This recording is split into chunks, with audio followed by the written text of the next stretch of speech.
If you're pouring tea for two people, you may be tempted to pour it like this, one cup after the other. There's actually a big problem with this technique, and in this video, we're going to explain why. We'll also show you the proper technique so that you can pour two delicious cups of green tea the next time you have a guest over. But first, let's take a look at how most people might pour 2 cups of tea. So after brewing the tea, you might pour roughly half the teapot out into the first cup, and then the remaining tea into the second cup. Seems like it should work, right? What you'll find is that the first cup of tea will barely have any flavor to it, and the second cup of tea will have an extremely powerful flavor. When you discuss the flavor of the tea with your friend, you won't be on the same page because you'll be having 2 completely different tasting experiences. We'll demonstrate why this happens later on, but if you're enjoying this video so far, we would really appreciate it if you could like and subscribe to learn more about tea in future videos. So to take a look at what's happening, I'll use a glass teapot to brew the tea. When you're brewing tea, it's best not to agitate the water as this can release the bitterness from the leaves. When you let the leaves brew undisturbed, you'll find that most of them settle to the bottom. The water towards the bottom of the teapot will remain in close contact with the leaves the entire time, while the water towards the top of the teapot will barely touch the leaves. The first few seconds of the pour will be the least flavorful, and the last few seconds of the pour will be the most flavorful. In Chinese tea, this problem is solved with a Gong,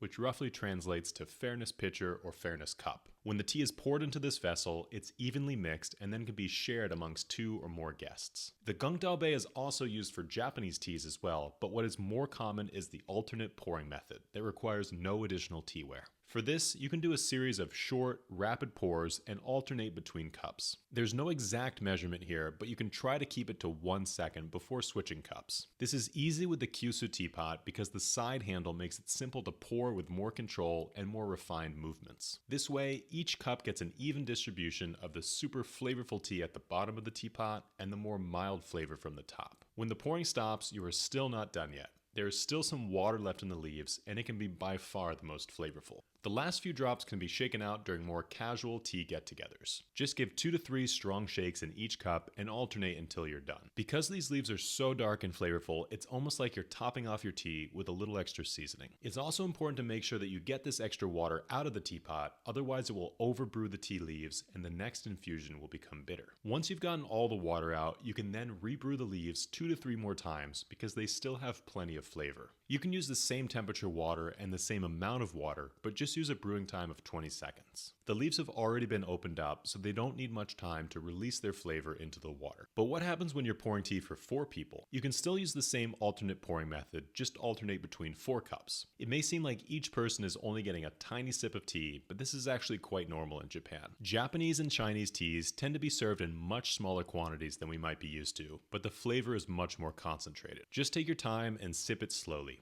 It's better to have a smaller quantity of super flavorful tea than a big mug of watered down tea. If you're looking for a good tea to start with, we have you covered. After traveling around Japan for the past few years, we've met with dozens of farmers and sampled hundreds of different pesticide-free Japanese green teas. We've compiled a list of our favorites, and you can try them all in our sampler at neoteas.com. If you really want to take your tea experience to the next level, we have some great handmade clay teaware. These Kyusu teapots are carefully made out of tokoname clay, considered to be the best in Japan. When compared to a tea strainer, these teapots allow the leaves more space to expand and release their flavor into the water. The leaves are then separated out automatically as you pour with the built-in filter. It would really help support this channel if you could browse our selection and pick out a few teas that look good to you. We get to keep making videos, and you get to enjoy delicious, pesticide-free green tea. Thank you all so much for watching. We'll see you next time.